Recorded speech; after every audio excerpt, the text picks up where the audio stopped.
All right. In other news, Michael Steele is on MSNBC saying that the U.S. deporting the Abrego Garcia guy is no different than when an American is taken hostage in the Middle East. As I've often told you, if your only argument is an analogy, it kind of means you don't have an argument, right? Why would you use such a weird argument that, is just laughable if you had a real argument? Why would you make an analogy to the Middle East? All right, so that's all they got. Do you remember the story about the 3 top Pentagon officials that were fired last month? Apparently they were long-term friends of Pete Hegseth, but they got fired based on what we now believe are false allegations of leaking.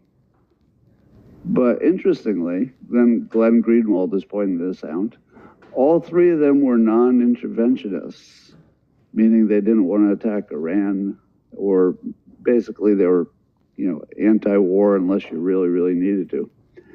And now the White House has concluded that the accusations were fabricated. Holy shit. So I don't know if that means they get their jobs back or even if they'd want them back. But that's 3 non-interventionists that got taken out by presumably interventionists. Are they interventionists from our country? Or is it possible that another country may have been involved in taking them out? We don't know. But that's a scary thing. According to Politico, the Trump administration has paused international student visas they're looking into the idea of checking social media of foreign students before letting them into the country. So the State Department and Secretary Rubio, they've signed an order to make sure that there's a pause before they decide what to do with the social media vetting. Does it seem to you like that's a good idea? Like, why would you let somebody into the country to give them the privilege of an American education at some higher institution if they had a social media history that was sort of grossly anti-American? I feel like that's a pretty fair thing, which you wouldn't necessarily, you wouldn't do to an American, I don't think. But let me ask you this, because I don't know the answer. This is more of a real question. It's not making a point. It's an actual question. So we Americans have freedom of speech. But if you applied for, you're just an American, and you applied for entry into one of our higher, institutions of learning, be it Harvard or Yale or Princeton or something, would they not look at your social media in 2025 or 2026? Wouldn't that be automatic? Or would they ignore your social media because they would just say, well, that's just free speech, whatever it says, we don't care, as long as you meet our other academic standards? Could they really ignore your social media? So if we're doing the same thing with foreign students that a college would sort of automatically do with an American applicant, is that the worst thing in the world? I don't know. So it's not a perfect world, and I like free speech, but I guess I need to know a little bit more about this topic before I have a hard opinion on it. Well, according to the New York Post, there were 2 Secret Service professionals who were caught brawling on camera outside Obama's home. And here's the funny part. It suspended the 2 of them. I guess they were both female, and they were in a fist fight. And during the brawl, one federal officer allegedly grabbed her radio and threatened to, quote, whoop this girl's ass.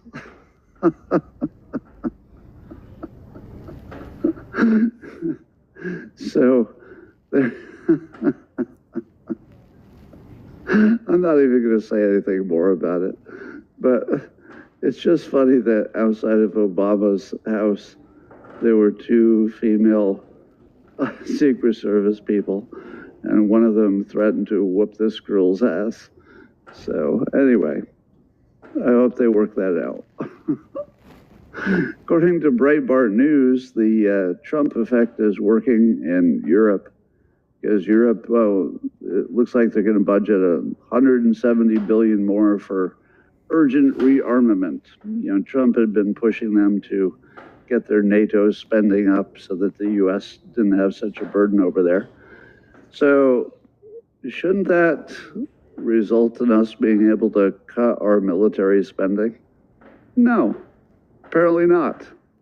Apparently, if Europe spends more so that the U.S. doesn't have to support them, we still just spend more. We just spend it on different stuff. So apparently we don't have any process for spending less on military. We can only spend more. We found a way to get somebody else to spend a lot more on our military. Oh, well, then that gives us the right to spend more on our own military. It's like Doge cuts. It's like there's never a reason to go backwards, apparently. Well, allegedly, according to the Wall Street Journal, people familiar with Trump's thinking, I'm not sure that's really a good source, but people familiar with Trump's thinking, as if you could be familiar with Trump's thinking. I don't even know if that's a thing.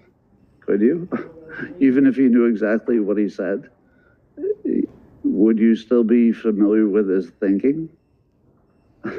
Trump is the most unpredictable person in some ways. I mean, he likes to be strategically unpredictable.